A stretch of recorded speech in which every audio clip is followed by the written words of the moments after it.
নিঃস্ব কাকে বলে? সাহাবারা বললেন মাল্লা মাতা আলাহু ওয়ালা দিরহাম, ইয়া রাসূলুল্লাহ, যার টাকা নাই, পয়সা নাই, স্বর্ণ রূপা নাই, তাকেই তো নিঃস্ব বলা হয়।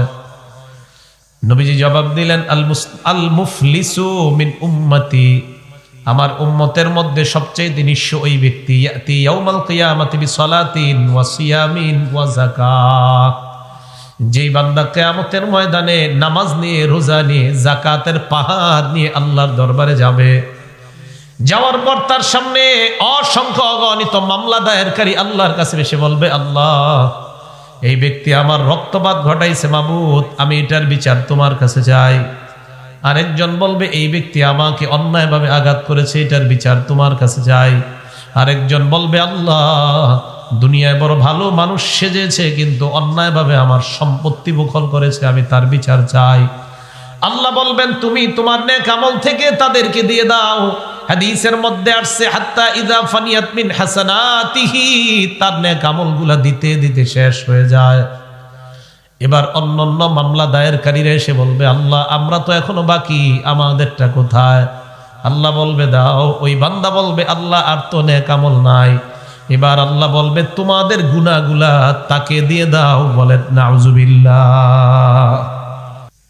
আইনের মার পেছে ফেলিয়ে অন্য কোনো মানুষের বৈধ সম্পদ অবৈধভাবে যদি আপনি দখল করে নেন, নবীজি বলেন, লাআনাল্লাহ, এই যে আরেকজনের সম্পদ আপনি দখল করলেন আর ৩৬ বার হজ করলেন, নবীজি বলেন, লাআনাল্লাহ, ওই ব্যক্তির উপর ২৪ ঘন্টা আল্লাহর অভিশাপ। আরেকজনের সম্পদ আপনি হরণ করেছেন, হজ করছেন ৩৬ বার, নামাজ পড়তে পড়তে কপালে দাগ ফালাইছেন ১৩টা, কিন্তু সম্পদ আরেকজনেরটা আপনি ভোগ করতেছেন। লাআনাল্লাহ, আপনার উপর আল্লাহর অভিশাপ। এটা ৩ নাম্বার। ৪ নাম্বার, ওয়ালাআনাল্লাহ মান আওয়া মুহদিসা, কেউ কোনো ব্যক্তি যদি কোনো বেদাতিকে আশ্রয় দেয়, ওই ব্যক্তির উপর আল্লাহ অভিশাপ দেয়।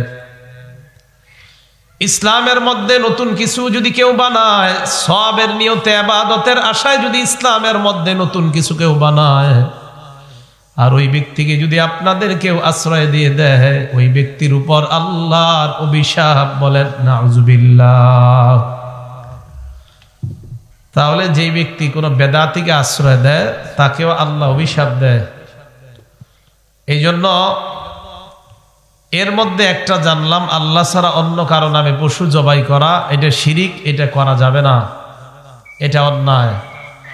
আল্লাহ আমাদের সকলকে শিরিক করা থেকে বেঁচে থাকার তৌফিক দান করেন।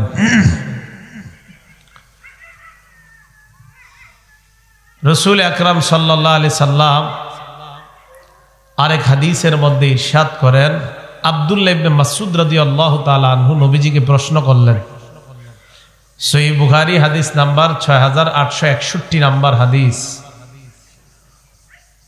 আব্দুল্লাহ ইবনে মাসউদ রাদিয়াল্লাহু তাআলা আনহু আল্লাহ নবীকে প্রশ্ন করলেন, সাআলতু রাসূলুল্লাহ সাল্লাল্লাহু আলাইহি ওয়াসাল্লাম আইয়ু যামবি আকবারু ইনদাল্লাহি ইয়া রাসূলুল্লাহ, আমি আল্লাহ নবীকে প্রশ্ন করলাম, আল্লাহর কাছে সবচেয়ে বড় অপরাধ কোনটা?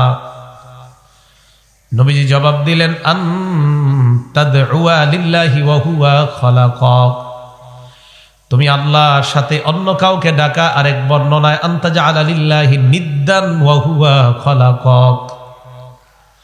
এক বর্ণনায় আনতা তাদউয়া লিল্লাহি নিদ্দান, বুখারীর ৭৫২০ নম্বর হাদিসের বর্ণনায় আনতা জাআলা লিল্লাহি নিদ্দান ওয়া হুয়া খালাকাক।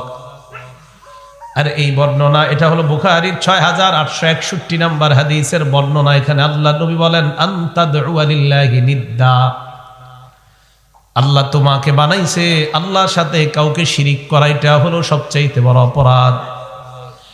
আমি প্রশ্ন করলাম, এরপর কোনটা? আল্লাহ নবী জবাব দিলেন, আনতা কুতুলা ওয়ালাদাকা মাখাফা আইয়াতআমা মাআক, মাখাফাতা আইয়াতআমা মাআক, তোমার সন্তান তোমার প্লেটে অংশগ্রহণ করবে, তোমার সন্তান তোমার সাথে খাবে, টাকার অভাবে সন্তান হত্যা করা, টাকার অভাবে সন্তান হত্যা করে দেওয়া, এটা হলো সবচাইতে বড় অপরাধ। আমি প্রশ্ন করলাম এরপর কোনটা? নবী জবাব দিলেন আনতুজানি বিহালিলাতি জারিক, তুমি তোমার প্রতিবেশীর সাথে ব্যভিচারের মতো অপরাধে লিপ্ত হওয়া, এটা হলো সবচাইতে বড় ভয়ঙ্কর অপরাধ নাম্বার 3। তাহলে হাদিসের মধ্যে জানলাম 1 নাম্বার বড় অপরাধ হলো আল্লাহর সাথে শিরিক করা। এই জন্য মনে রাখবেন, আল্লাহর সাথে যদি শিরিক করেন, কবরের মধ্যে যাইলেও আযাব শুরু, কিয়ামতের ময়দানেও আপনার ফয়সালা জাহান্নাম। বুখারীর বর্ণনা 2653 নাম্বার হাদিসে আল্লাহ নবী বলেন, আল কাবাইর, সবচাইতে বড় গুনাহ, কবিরা গুনাহ হলো আল ইশরাকু বিল্লাহ, আল্লাহর সাথে কাউকে শিরিক করা। এই হাদিসে 2 নম্বরে বলেন ওয়া উকুকুল ওয়ালিদাইন, পিতামাতার নাফরমানি করা। 3 নাম্বার এই হাদিসের মধ্যে নবী বলেন ওয়া কতলুন নাফসি, কাউকে অন্যায়ভাবে হত্যা করা। 4 নাম্বার ওয়াল ইয়ামিনুল গুমুস, মিথ্যা শপথ করা। 5 নাম্বার ওয়া শাহাদাতুজ জুর, মিথ্যা সাক্ষী দেওয়া। এগুলা সবচাইতে বড় অপরাধ। এর মধ্যে 1 নম্বরেই বললেন আল ইশরাকু বিল্লাহ, আল্লাহর সাথে কাউকে শিরিক করা।